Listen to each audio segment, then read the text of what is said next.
Well, thanks for the nice introduction and for the invitation. And I know we're time constrained, so what I want to do is just make some initial remarks and then open it up because I'd be very interested in your questions regarding this subject. So I want to start with where we were about 2 years ago, December of 2008, early January of 2009, right before the Obama administration came in. U.S.-Russian relations were probably at their lowest point since the end of the Cold War. You could argue they were probably at their lowest point since before Mikhail Gorbachev came to power in the Soviet Union in the spring of 1985. And you had a lot of unhappiness on both sides as the Bush administration was winding down. The Russians were quite angry about the Bush administration's efforts to try to draw Ukraine and Georgia, two former Soviet republics, closer to NATO, and that included trying to get them on a formal path to membership in the spring of 2008, which they did not do, but NATO did at that point argue or make a declaratory statement that those two countries would eventually become members of NATO. And the Russians were also unhappy with the U.S. plans to add to American national missile defense by deploying interceptors, missile interceptors in Poland and a radar in the Czech Republic that the United States argued was directed against Iran, but the Russians saw as having a negative effect on their nuclear deterrent. Meanwhile, on the American side, the August 2008 war between Russia and Georgia was quite a shock to the United States and the West in general, and there were concerns about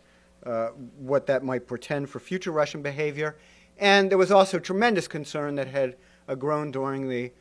Putin years about the increased authoritarianism in Russia and what that would mean for the future of U.S.-Russian relations. Now, most of these specific issues, NATO enlargement, missile defense, the war between Russia and Georgia, were mainly about Europe, and they reflected a deeper problem that existed since the end of the Cold War, and that is the question of why Russia still had not found its place within Europe and the European security environment 20 years after the end of the Cold War. And you had two different perspectives. The Russian perspective was that the United States and the West in general had sought to take advantage of Russian weakness in the collapse of the Soviet Union and had pushed forward NATO's enlargement into Central and Eastern Europe, had gone to war in the Balkans to protect populations that were being subject to repression by Serbia, which had been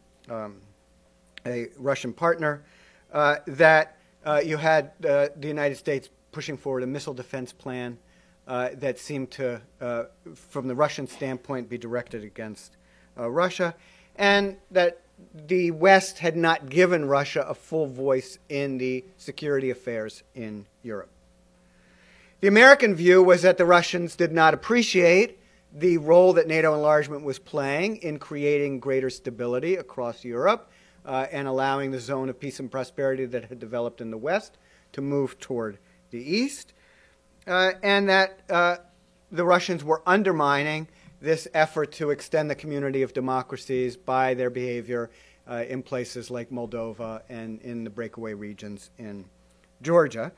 And under these circumstances, the United States certainly, and I'd say the West more generally, was not willing to give Russia any kind of veto over the policies that the West was pursuing. Now, the Obama administration came into office approximately 2 years ago, determined to set the U.S.-Russian relationship on a different course. And this was primarily because, as the president looked at the issues that he was facing in the world, a number of the first-order issues had to deal with the terrorist threat, had to deal with the proliferation of weapons of mass destruction, what to do about the war in Afghanistan, how to respond to Iranian efforts to develop nuclear weapons. From his perspective, getting cooperation with Russia was going to be critical for dealing with these important issues to him. So improving the U.S.-Russian relationship was not an end in itself. It was a means to a broader end, which was to deal with these other problems that were facing the United States. And so what the president and his team did was to try to reframe the relationship, and that's where we got this term reset. The hope was to basically start over and put things on a different course. And as was the case with other countries that the president was dealing with after he came into office, one of the things he did was to at least offer his respect for trying to understand the Russian point of view and how the Russians viewed their interests, and try to create a situation in which the United States was actually listening to what other countries were saying, rather than just telling other countries what to do. Didn't mean he had to agree with them, but at least he was willing to listen to them. And I would suggest that on core issues, he managed to adjust American policies without giving up on core American positions.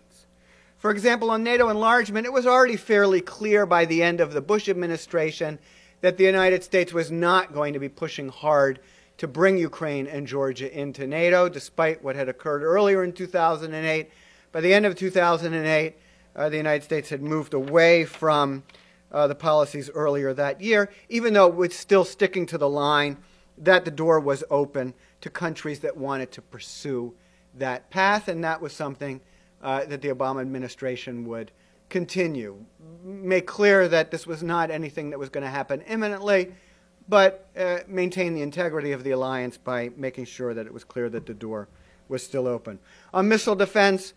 the president altered the focus away from having that missile defense system be about being part of the American national missile defense focused on long-range weapons, to arguing that the real threat from Iran was short-range and medium-range missiles that could attack either American forces in the region or American allies in the region, and particularly NATO allies in Europe. And so rather than pursue the Bush administration deployment, he pursued a very different missile defense deployment, and one that